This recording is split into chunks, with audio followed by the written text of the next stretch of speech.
Assalamualaikum. Our topic is Chichago School. So I will start the explanation of the Chichago School with the historical background. The Chichago School, also known as the Neoclassicism, since the time of Marshall, important development of economic thought have stimulated with the government involvement in the economy. For example, the biggest idea of externalities implied the government can improve the allocation through tax and subsidy. Then, Keynes' idea on the distribution of income by the government also highlight the important role of the government. Chichago School opposed this entire line of reasoning. The proponents of the Chichago perspective were advancing against a strong intellectual and historical type. The economic experience in 1970s, which is stagflation, at the time, and the society turned to the Chichago view as a new search of intellectual. That's about the historical background of the Chichago School.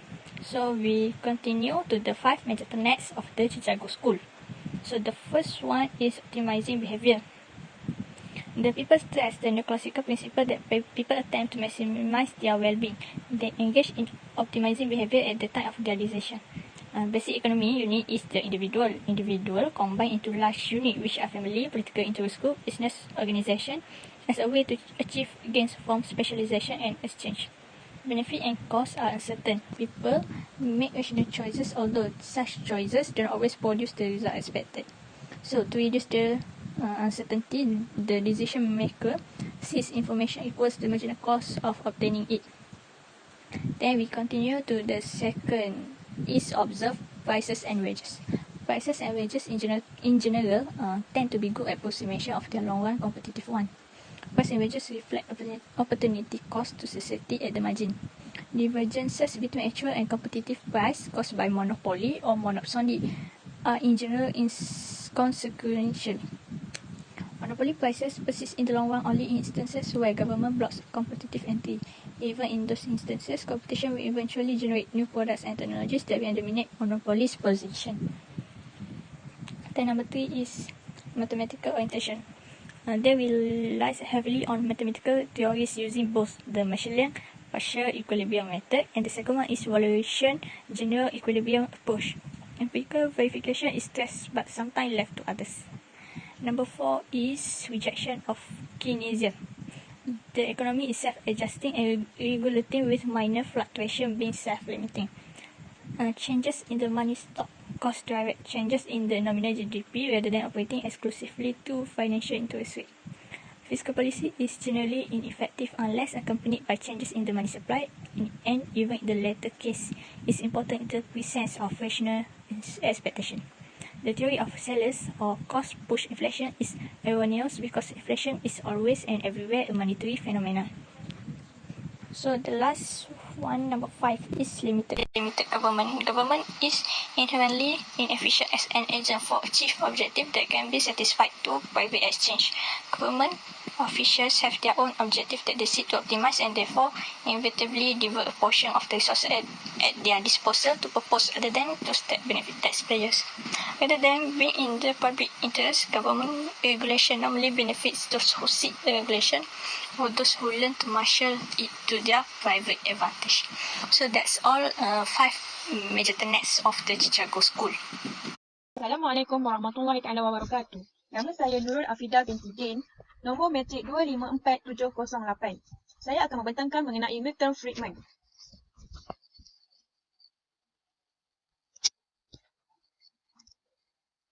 Latar belakang beliau. Nama penuh beliau adalah Milton Friedman. Beliau dilahirkan pada 31 Julai 1912 di Brooklyn, New York, US. Beliau meninggal dunia pada 16 November 2006 di San Francisco, California. Beliau mendapat anugerah Nobel Prize of Economics pada 1976. Beliau juga merupakan pakar ekonomi dan juga statistik Amerika yang sangat terkenal dalam kapitalis pasaran bebas. Beliau merupakan founder kepada monetarist. Dan juga beliau berjaya dalam Chicago School. Beliau dianggap sebagai pengasas monetary. Satu teori yang pada awalnya iaitu teori penggunaan 1957. Sumbangan beliau yang terkenal adalah teori penggunaan pada 1957. Ia merupakan idea untuk membuat keputusan penggunaan dan simpanan seseorang yang dipengaruhi oleh perubahan pendapatan dan juga bukan perubahan pada pendapatan yang singkat. Teori ini menjelaskan pendapatan tetap yang menjelaskan juga peningkatan cukai jangka pendek dan akan menyebabkan penurunan dalam simpanan dan pastikan tahap penggunaan tetap statik.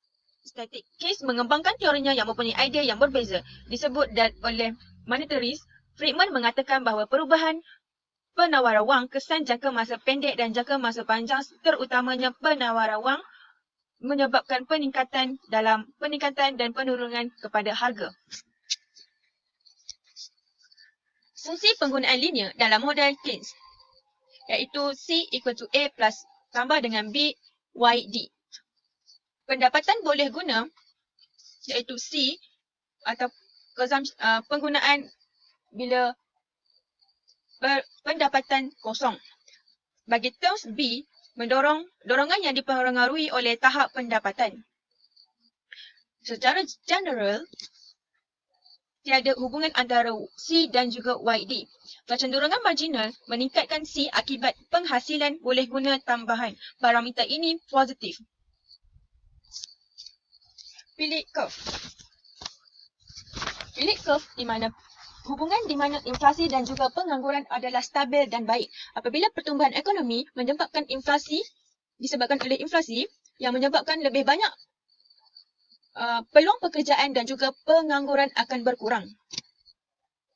Perubahan keluk Phillips, jangka panjang tidak akan berubah kerana jangka panjang penawaran agregat tidak elastik. Jika permintaan agregat meningkat, maka pekerja menuntut upah nominal lebih tinggi. Menerima gaji yang lebih tinggi, mereka kerja lebih lama kerana merasakan gaji sebenar akan meningkat. Oleh itu, permintaan agregat meningkat menyebabkan inflasi, maka gaji tetap sama. Bahawa menyedari gaji yang sama dengan tahun lalu, mereka mengubah jangkaan harga tidak akan membuat penambahan output ataupun penambahan pekerja dan akan kembali semula kepada yang asal. Oleh itu, pengangguran tetap tidak berubah tetapi tidak mempunyai kadar inflasi yang lebih tinggi dan peralihan ke SRPC 2. Monetary view of AD and AS. Permintaan agregat meningkat manakala sementara disebabkan oleh peningkatan sementara dalam output nyata kepada Y1. Jangkaan inflasi meningkat, SRAS beralih ke SRAS 2. Inflasi tinggi pada P3 output Y1. Di monetary jangka adaptif terdapat perubahan jangka pendek antara pengangguran dan juga inflasi. Jangkaan rasional tidak ada pertukaran bahkan dalam jangka pendek. Model jangkaan rasional menunjukkan bahawa pekerja melihat peningkatan dalam permintaan agregat sebagai inflasi dan juga meramalkan gaji sebenar akan tetap sama. Oleh itu menerangkan penurunan dalam penggunaan sementara. Permintaan wang disamakan dengan wang tunai dan deposit permintaan bank. Permintaan nominal wang meningkat dengan tahap output nominal dan penurunan dengan kadar faedah nominal. Persamaan permintaan wang MD = PLRY. Jumlah wang nominal diminta MD sama dengan tahap harga P kali ganda dengan fungsi pilihan cairan LRY. Jumlah wang yang disimpan dalam sumber yang mudah ditukar iaitu tunai. Fungsi kecairan LRY, R adalah kadar faedah nominal, Y adalah output sebenar. Wang perlu untuk transaksi. Pemegang wang adalah pertukaran antara lebihan kecairan memegang wang. Kelebihan faedah iaitu memegang aset lain. Apabila permintaan wang stabil, dasar monetary dapat membantu kestabilan ekonomi. Apabila wang tidak stabil, kadar faedah nyata dan nominal akan berubah dan akan berlaku peningkatan dan penurunan. Perbezaan antara Keynes dan monetarist. Keynes dipelopori oleh John Maynard Keynes 1883 sehingga 1946 untuk mempromosikan campur tangan kerajaan melalui fiskal iaitu polisi fiskal, teks perbelanjaan kerajaan, bajet di mana fungsi oleh Kementerian Keuangan. Bagi monetarism, dipelopori oleh Milton Friedman 1912 hingga 2006 untuk mempromosikan pasaran kapitalis pasaran bebas melalui dasar monetary iaitu nisbah rizab tunai, nisbah kecairan struktur teori, penawaran wang, kadar pertukaran. Bagi monetarism, dipelopori oleh Milton Friedman, classical economist, J.M. Keynes keseimbangan ekonomi dalam keuangan, polisi keuangan pada guna tenaga penuh, pada kes di bawah guna tenaga penuh. Sebab penurunan depression iaitu menyebabkan penurunan dalam penawaran wang, manakala kes penurunan perbelanjaan kerajaan. Kestabilan ekonomi tanggungjawab kerajaan melalui polisi keuangan, penawaran wang dan kadar faedah, manakala kes melalui perbelanjaan kerajaan dan juga cukai. Perubahan keuangan sangat kuat kepada kesan daripada harga pendapatan aktiviti ekonomi dalam monetarism, manakala kes lemah dalam kesan daripada harga pendapatan dan aktiviti ekonomi. Hubungan penawaran dan pendapatan negara tidak stabil dalam monetarism dan juga stabil dalam kes. Kesan daripada kadar inflasi, manakala kes kesan daripada kadar inflasi semasa. Perubahan penawaran wang kesan daripada harga, manakala kes kesan kepada harga dan output bawah guna tenaga dan kesan kepada harga dalam guna tenaga penuh. Penawaran wang dan perbelanjaan agregat dalam monetarism kesan secara langsung dan juga tidak langsung, manakala kes hanya kesan secara tidak langsung. Tanggungjawab kerajaan dalam monetarism perlu dikurangkan, manakala pada kes tidak perlu kontrol. Untuk mengurangkan depression dalam monetarism, tiada suggestion, iaitu manakala kes mempunyai suggestion iaitu government spending, perbelanjaan kerajaan melalui polisi tax, cukai dan mewujudkan peluang pekerjaan bagi meningkatkan penggunaan seseorang, meningkatkan pelaburan, meningkatkan perbelanjaan kerajaan dan juga ekspor bersih. Assalamualaikum, my name is Narakin Shazwani binti Ibrahim. My meter number is 252832. The next I will explain about Robert E. Lucas Jr. Firstly, about his background. He born on September 15, 1937 at Yakima, Washington, US.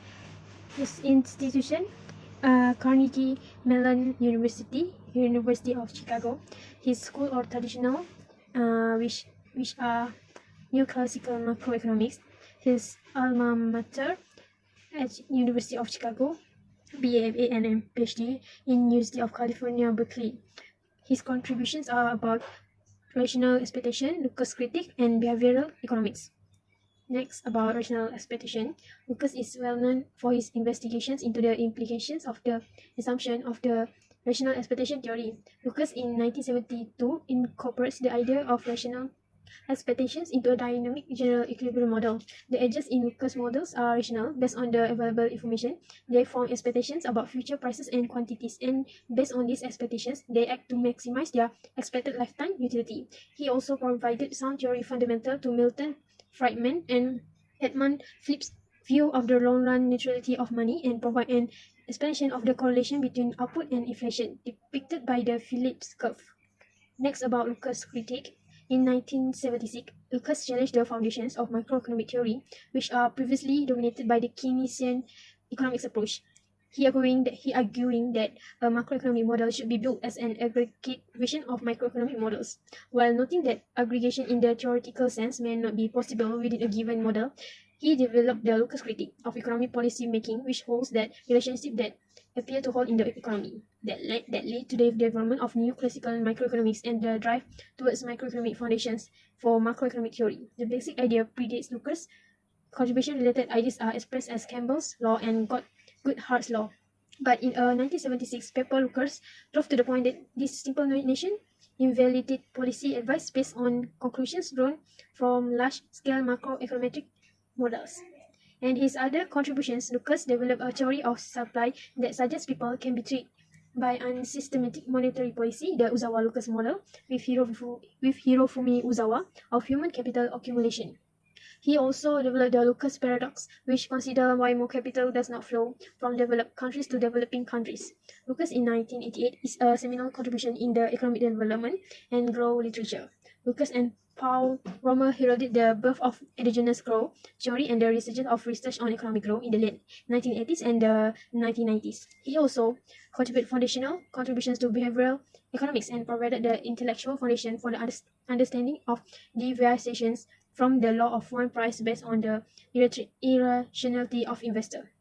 In 2003, he stated, about 5 years before the Great Recession, that the central problem of depression prevention has been solved for all practical purposes and has in fact been solved for many decades.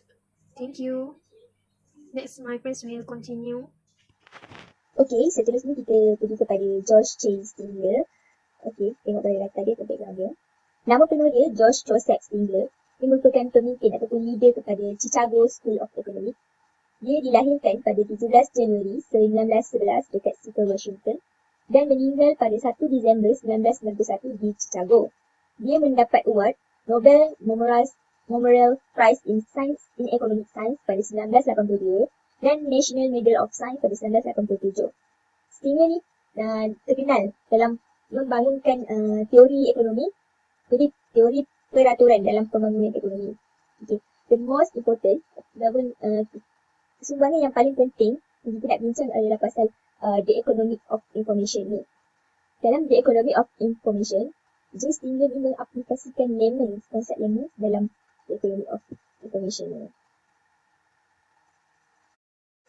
Okey, yang seterusnya kita tengok contribution iaitu sumbangan Stingler. The most important, yang paling penting, sumbangan yang paling penting yang kita fokuskan dalam the economic of information. Okey, dalam the economic information ni diwujudkan pada 1961. Economic information ni dapat memberi sesuatu benda yang baru dalam bidang pengajian kepada ahli ekonomi. Dia membincangkan mengenai kos dan juga faedah kepada pengguna dan juga penjual dan juga pengguna yang membekalkan maklumat mengenai sesuatu komoditi barang. Maklumat tambahan ni akan menjadi keperluan ataupun kepentingan apabila wujudnya ketidakpastian. Oleh itu, maklumat ni digunakan untuk menyokong sesuatu keputusan yang rasional, keputusan yang rasional. Information ni, maklumat ni penting untuk ekonomi walaupun dia terpaksa menanggung kos apabila untuk mendapatkan maklumat tambahan ni perlu menanggung kos seperti kos untuk membuat research and then cost opportunity cost of time, macam masa untuk membuat research tu, untuk cari maklumat, kos perbelanjaan yang digunakan untuk membuat research tu, and loss of utility daripada delay purchase lambat beli, kurangnya kepuasan utility untuk dapatkan instrument. Tapi pengguna akan cari maklumat sehingga maklumat yang diperolehi tu MV sama dengan MC, iaitu marginal benefit sama dengan marginal cost. So dia akan buat keputusan, dia akan cari maklumat dan sampai MV sama dengan MC, itu ialah rational consumer. Okay. Selain tu, the additional information ni, maklumat tambahan ni juga penting untuk keluarkan pasaran, pasaran yang royalty, iaitu dia turun naik. Pasaran dia turun naik dan memberi kesan kepada marginal cost dia lebih besar daripada marginal benefit. Marginal cost dia lebih besar daripada marginal gain atau marginal benefit. Dengan erti kata lain, apabila marginal cost maklumat tu lebih tinggi, menyebabkan berlaku lebih besar penyebaran harga di pasaran. Okay. Josh A. Akerlof pula, dia mengembangkan lagi pasal information ni melalui idea dia iaitu asymmetric information pada tahun 1942. Okay, Josh A. Akerlof ni dia persoalkan kenapa kereta baru dia turun nilai apabila orang dah test drive dia.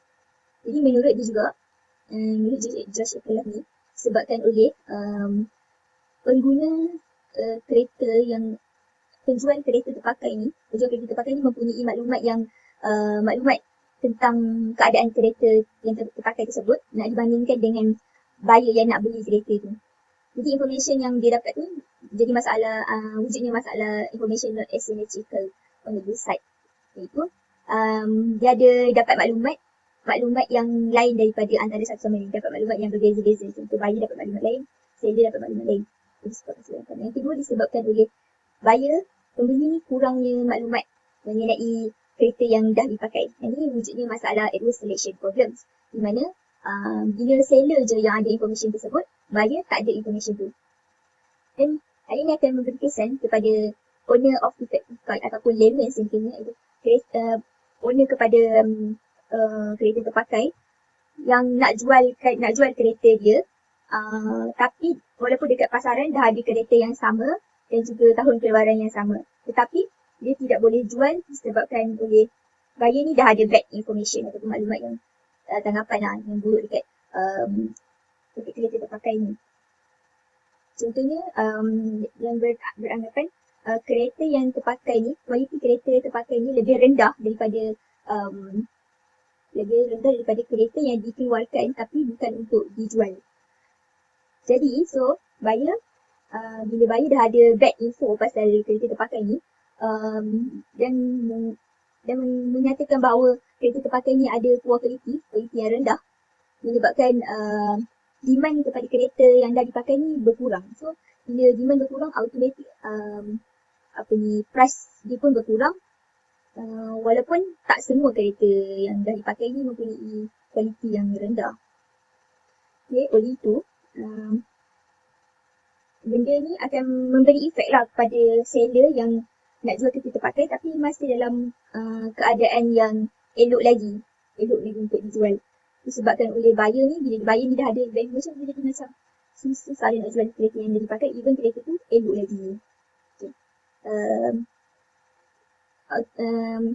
Jika kalau macam buyer tu dah deal dengan dealership dia dan dia dah drive kereta baru gitu, secara automatik kereta tu dah di-assign sebagai layman market, iaitu kereta pasaran terpakai.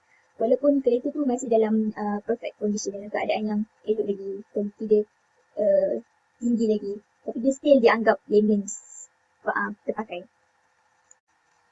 Okey, antara sumbangan lain dealer pada ekonomi.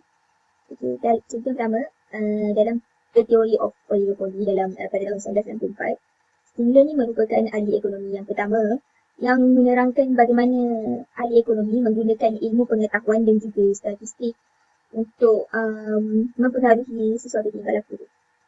Yang kedua, dalam artikel Label Market Knowledge, Stingler bersetuju bahawa individu yang mencari pekerjaan ini memerlukan satu tempoh masa yang pendek untuk tempoh masa pengangguran yang singkat untuk mendapat gaji yang lebih tinggi. Terusnya, Stingler artikel yang ketiga, The Development of Utility Theory pada tahun 1950. Artikel ini menunjukkan dengan jelas langkah utama dalam penciptaan cabang kepada teori ekonomi dengan harapan beliau bahawa sumbangan kepada pemahaman ekonomi moden ni dapat dijelaskan.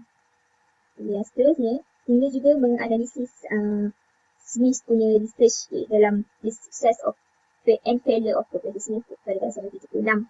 Dan dia setuju yang Smith ni mempunyai kejayaan yang besar iaitu dalam The Theorem on Efficient Use of Information, iaitu pengagihan sumber yang cekap. Dan tetapi dia ada juga beberapa kegagalan kecil. Terusnya, Stingler juga ada explain dalam The Richardian Theory of Value and Distribution pada tahun 1952. Dalam teori ni, dia menerangkan ekonomi adalah badan yang penting kepada fungsi struktur ekonomi. Tetapi Richardio ni tak mengembangkan dengan lebih detail mengenai badan tersebut. Okay, yang terakhir, Stingler juga ada publisi mengeluarkan artikel ataupun teori lain seperti The Theory of Price, The Economy, The Intellectual and the Marketplace, Essay in the History of Economic Thought, The Citizen and the State, dan The Economy as Special and Others Essay. Saja sumbangan. Assalamualaikum warahmatullahi wabarakatuh dan salam sejahtera. Nama saya Arif Syahmi bin Muhammad Nur Arifin, nombor menteri 265188. Saya pula akan menerangkan sumbangan Gary S. Baker dalam Chicago School. Terlebih dahulu, mari kita kenali latar belakang beliau. Gary S. Baker dilahirkan pada tahun 1930 di Pottsville, Pennsylvania, Amerika Syarikat. Beliau belajar di University Princeton dan menyambung PhD di University Chicago. Beliau merupakan profesor ekonomi dan sosiologi di University Chicago. Pada pertengahan 1980-an, beliau mulai menyumbang penulisan di Business Week, sebuah majalah perniagaan mingguan Amerika yang telah memperkenalkan beliau kepada masyarakat luar. Beliau adalah Presiden Persatuan Ekonomi Amerika pada tahun 1986. beliau terkenal dengan 5 buah buku, iaitu The Economics of Discrimination 1957, Human Capital 1964, Economic Theory, A Treatise on the Family, dan The Economic Approach to Economic Behavior. Pada tahun 1992, Gary S. Becker dianugerahkan hadiah Nobel dalam bidang ekonomi dan beliau meninggal pada 3 Mei 2014 ketika berusia 83 tahun. Sumbangan yang pertama ialah berkaitan dengan teori diskriminasi. Diskriminasi merupakan layanan yang diberi majikan kepada golongan pekerja seperti kaum wanita, kaum orang berkulit gelap dan golongan minoriti yang lain secara tidak adil berbanding layanan yang diberi kepada golongan majoriti yang lain seperti kaum lelaki, orang kulit putih dan lain-lain. Golongan minoriti seperti kaum wanita dan orang kulit gelap ini juga tidak diberi pangkat yang sewajarnya kepada mereka, sedangkan mereka mempunyai tahap pendidikan dan keupayaan yang sama dengan golongan majoriti yang lain. Oleh itu, pada tahun 1997, Becker telah menerbitkan sebuah buku yang bertajuk The Economics of Discrimination. Dalam buku ini, Becker melihat diskriminasi sebagai satu keinginan atau cita rasa yang majikan sanggup bayar bagi melakukannya. Menurut beliau, majikan yang mengamalkan diskriminasi ini sanggup melepaskan penggunaan buruh yang produktif yang dapat meningkatkan produktiviti dan output kepada syarikat mereka semata-mata kerana sikap prejudis mereka terhadap golongan minoriti yang didiskriminasikan. Oleh kita dapat lihat di sini bahawa Becker telah mewujudkan satu teori yang baru, iaitu diskriminasi memberi kesan kepada ekonomi. Sumbangan yang seterusnya pula ialah berkaitan dengan modal manusia. Becker telah mengaitkan modal manusia dengan pelaburan. Pelaburan merupakan pengorbanan seseorang untuk mendapatkan manfaat atau faedah keuntungan pada masa hadapan. Di sini, Becker telah memberi satu contoh yang mudah untuk difahami, iaitu seseorang yang ingin masuk ke universiti. Seseorang yang ingin masuk ke universiti, mereka akan membandingkan kos dan faedah yang mereka akan tanggung dan perolehi. Kos terbahagi kepada dua, iaitu kos langsung dan kos tidak langsung. Kos langsung bermaksud kos yang mereka tanggung di universiti seperti yuran pengajian dan pembelian buku. Manakala kos tidak langsung pula bermaksud kos yang mereka tanggung akibat mereka tidak mendapat pendapatan pekerjaan selepas tamat sekolah menengah. Dan faedah pula bermaksud faedah yang mereka perolehi itu ialah pendapatan yang mereka dapat selepas tamat universiti, di mana tahap pekerjaan mereka itu adalah tahap pendidikan tahap universiti. Dan di sini Becker telah menerangkan lagi bahawa jika kos melebihi ataupun lebih besar berbanding faedah yang akan diperolehi, maka tindakan yang sewajarnya dilakukan oleh seseorang itu ialah tidak meneruskan pengajian di universiti, tetapi selepas tamat pengajian sekolah menengah, mereka harus ataupun terus untuk bekerja di sektor pekerjaan. Manakala jika faedah yang mereka perolehi itu lebih besar ataupun lebih tinggi berbanding kos yang mereka tanggung, tindakan yang sewajarnya ialah mereka sambung pengajian mereka di universiti dan tidak bekerja selepas tamat sekolah menengah. Dan itu adalah untuk pelaburan modal manusia. Sumbangan yang lain yang berkaitan dengan human capital atau modal manusia oleh Becker ialah beliau merupakan individu yang pertama yang membezakan latihan umum dan juga latihan khusus.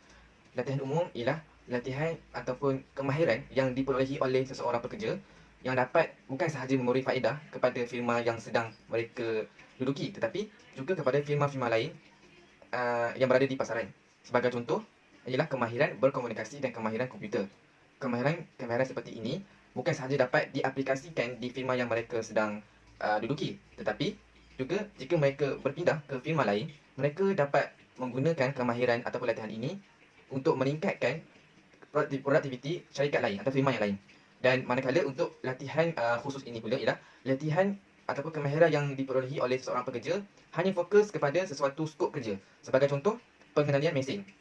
Jika seseorang itu mahir dalam mengendalikan mesin di syarikat ataupun firma ataupun kilang yang mereka sedang duduki, tidak semestinya kemahiran itu mereka dapat bawa kepada syarikat ataupun firma yang lain. Dan ini menunjukkan bahawa latihan khusus ini faedahnya hanya memberi kepada firma yang seseorang pekerja itu sedang duduki, bukan kepada firma yang lain seperti latihan umum. Dan itu adalah untuk latihan umum dan juga latihan khusus. Sumbangan Becker yang seterusnya ialah teori alokasi masa hasil dari pengembangan teori pilihan. Becker berpendapat bahawa penggunaan masa dan masa itu adalah terhad dan mempunyai nilai. Dalam teori ini, isi rumah merupakan unit asas dalam membuat keputusan dan harus dianggap sebagai pengeluar dan juga pengguna yang menghasilkan komoditi. Pengeluaran komoditi berlaku dengan menggabungkan barang, iaitu barang dan perkhidmatan dibeli di pasaran dengan masa. Bagi mendapatkan pendapatan untuk membeli barangan yang mahu dijadikan komoditi, isi rumah perlu untuk memanjangkan masa di dalam pasaran buruh. Untuk mengeluarkan dan menggunakan komoditi dalam isi rumah, ia mesti meningkatkan pengeluaran dan penggunaan masa. Sebagai contoh, pengeluaran dan penggunaan sarapan. Ia dihasilkan dan digunakan dengan menggabungkan barang seperti telur, roti, jus atau daging. Barang tersebut kita perolehi dengan menjualkan masa di dalam pasaran buruh untuk mendapatkan pendapatan dan pendapatan yang diperolehi akan digunakan untuk membeli barangan. Masa yang digunakan dalam pengeluaran isi rumah yang bermaksud panjang masa yang diperlukan untuk menyediakan makanan dan masa penggunaan yang bermaksud masa yang diperlukan untuk makan makanan tersebut. Isi rumah memutuskan apa komoditi mereka inginkan dan bagaimana hendak menghasilkan komoditi tersebut. Keputusan ini akan dibuat setiap hari. Komoditi ini boleh dibahagikan kepada dua, iaitu komoditi berintensifkan masa dan komoditi berintensifkan barangan. Bagi komoditi berintensifkan masa, ia memerlukan penggunaan masa yang banyak dan penggunaan barangan yang sedikit. Contohnya ialah aktiviti riadah dan melihat matahari terbenam di pantai. Komoditi berintensifkan barangan pula memerlukan penggunaan jumlah barang yang lebih banyak dengan penggunaan masa yang sedikit. Contohnya menikmati makanan segera di restoran segera. Baker menunjukkan beberapa implikasi menarik tentang model ini. Yang pertama, implikasinya ialah bila ada peningkatan dalam pendapatan dalam pasaran, ini akan menyebabkan orang ramai menukar penggunaan mereka dari komoditi berintensifkan masa kepada komoditi berintensifkan barangan. Ianya adalah kerana kos lepas pengeluaran isi rumah dan penggunaan masa meningkat. Seseorang akan menghabiskan masanya yang singkat itu dengan makan di restoran segera berbanding membuat sendiri makanan tersebut di rumah. Yang kedua, implikasi yang kedua ialah peningkatan dalam produktiviti masa pengeluaran isi rumah. Penggunaan mesin basuh, penyedut hampa gas, ketua elektrik dapat meningkatkan produktiviti dan penggunaan masa dengan baik. Yang ketiga pula ialah apabila kedua-dua pasangan mempunyai kebolehan untuk mendapatkan pendapatan yang tinggi dalam pasaran buruh, keluarga cenderung memiliki anak-anak yang lebih sedikit dan menghasilkan lebih banyak barang. Sumbangan Baker yang seterusnya adalah dalam bentuk kekeluargaan. Dalam bukunya iaitu Treatise on the Family 1981, Baker membahagikan teori ini kepada 4 bahagian, iaitu teori perkahwinan, teori kesuburan, pengembangan diri dan penceraian. Kita pergi kepada teori perkahwinan dahulu. Menurut Baker, perkahwinan membenarkan pembahagian kerja yang membolehkan pasangan untuk memaksimumkan pengeluaran dan penggunaan komoditi bagi meningkatkan taraf hidupnya. Dalam erti kata lain, pasangan membentuk isi rumah daripada kepentingan ekonomi. Variasi kemahiran membolehkan mendapat keuntungan daripada hasil perkongsian yang diperoleh. Sebagai contoh, wanita yang berkahwin mempunyai faedah berbanding dalam pengeluaran isi rumah seperti penyediaan makanan, menjaga anak-anak dan mengemas rumah, berbanding lelaki perlu menyediakan pendapatan yang secukupnya untuk keluarga. Dalam hal ini, kita dapat lihat faedah marginal akan melebihi kos marginal. Faedah marginal lebih besar adalah disebabkan oleh apabila seseorang itu berkahwin, jika pasangan mempunyai masalah pasangannya akan memberikan sokongan moral untuk bekerja lebih kuat atau mereka boleh bersama-sama untuk menguruskan hal berkaitan rumah. Berbanding jika seseorang itu tidak berkahwin ataupun bujang, dia terpaksa untuk menanggung segala jenis masalah sendiri tanpa ada sokongan moral dari sesiapa. Kesimpulannya, perkahwinan ataupun marriage ini biasanya mengandungi kategori positif antara lelaki dan perempuan yang berkualiti tinggi. Salah satu sebab adalah mereka saling melengkapkan diri dalam pengeluaran. Ciri-ciri positif yang digambarkan oleh satu pasangan meningkatkan sumbangan marginal yang lain dalam mengeluarkan pendapatan penuh ditarifkan untuk merangkumi komoditi. Seterusnya, Baker menjelaskan mengenai kesuburan atau dalam bahasa Inggerisnya disebut fertility. Keluarga menghasilkan kanak-kanak iaitu modal tahan lama dan menganggap kanak-kanak tersebut sebagai komoditi berintensifkan masa. Kanak-kanak adalah sangat berharga dan menambahkan pendapatan penuh keluarga. Tetapi, keluarga tidak menghasilkan anak-anak yang ramai kerana kos untuk memelihara anak yang terlalu tinggi. Kos yang terlibat terdiri daripada kos langsung dan kos tidak langsung. Kos langsung meliputi perbelanjaan makanan, kesihatan dan pendidikan. Manakala kos tidak langsung ialah kos lepas tempoh masa memelihara anak-anak tersebut. Sebagai contoh, kita dapat lihat keluarga yang tinggal di kawasan bandar cenderung untuk memiliki anak yang sedikit. Hal ini kerana kos yang ditanggung adalah besar. Mereka lebih untuk memiliki anak yang sedikit, tetapi anak tersebut berkualiti tinggi, di mana mereka memberi pendidikan dan makanan yang secukupnya kepada anak tersebut, berbanding dengan keluarga yang tinggal di kawasan luar bandar. Mereka mempunyai lebih ramai anak-anak kerana kos yang ditanggungnya adalah rendah. Kesuburan atau fertility bergantung kepada nilai kanak-kanak.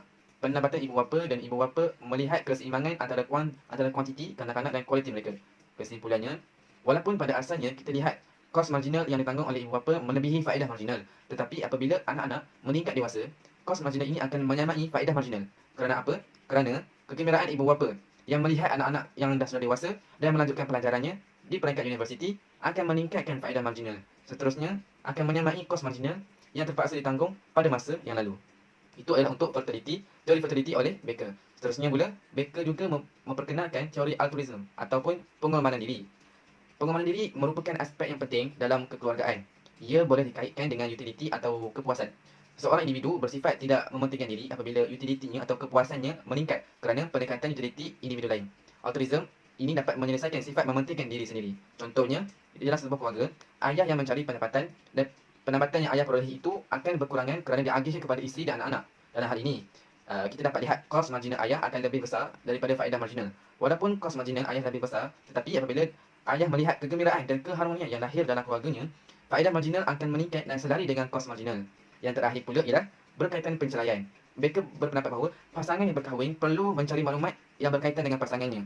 Banyak faktor-faktor yang perlu diambil kira semasa proses pencarian ataupun pencarian jodoh, seperti masa, usaha dan sumber lain. Dan semakin lama tempoh pencarian maklumat, maka keuntungan daripada pengkhususan dalam perkahwinan akan tertangguh. Dalam jangka masa yang pendek, pasangan membuat keputusan untuk berkahwin kerana mereka merasakan maklumat yang mereka ada itu mencukupi. Pada ketika ini, faedah marginal menyamai kos marginal. Pada jangka masa panjang pula, iaitu setelah lebih 5 atau hingga 6 tahun, pasangan tersebut dah berkahwin, pengumpulan maklumat yang diperolehinya akan menyebabkan pasangan sering berselisih faham ataupun lebih mudah disebut sebagai bergaduh. Akibat daripada pengumpulan maklumat yang kurang sempurna sebelum ini. Mereka juga tidak berusaha untuk menambah kos untuk mencari maklumat baru berkaitan pasangan kerana mereka merasakan faedah dalam perkahwinan semakin berkurang. Pada ketika ini, kos marginal akan lebih besar daripada faedah marginal. Pada ketika ini juga, penceraian merupakan satu keputusan yang optimum. Itu sahaja daripada saya berkaitan dengan sumbangan yang diberi oleh Gary S. Baker dalam Chicago School. Sekian daripada saya. Assalamualaikum warahmatullahi wabarakatuh. Terima kasih.